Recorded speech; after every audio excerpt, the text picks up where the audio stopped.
Totoo nga ba na nasa taong 1728 pa rin tayo at hindi 2025? Mga kaibigan, alam nyo ba na may isang teorya ang nagsasabing ang ating mundong ginagalawan ngayon ay hindi taong 2025 kundi year 1728.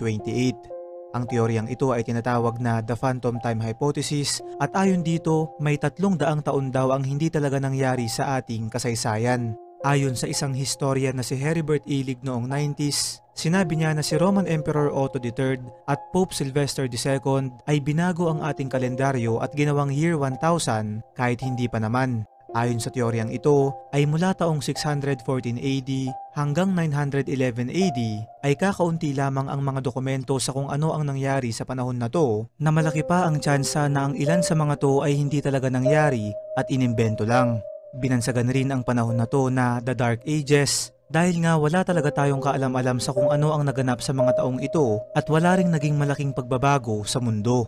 Noong panahon din na yun ay meron silang 7 iba't ibang ginagamit na kalendaryo kaya hindi talaga natin alam kung ano ang totoong taon ngayon. Kung totoong nasa year 1728 pa rin tayo, ang ibig sabihin ba nito ay ito ang dahilan kung bakit hindi pa nangyayari ang 2012 prediction na nagsasabing magugunaw ang ating mundo? Ano sa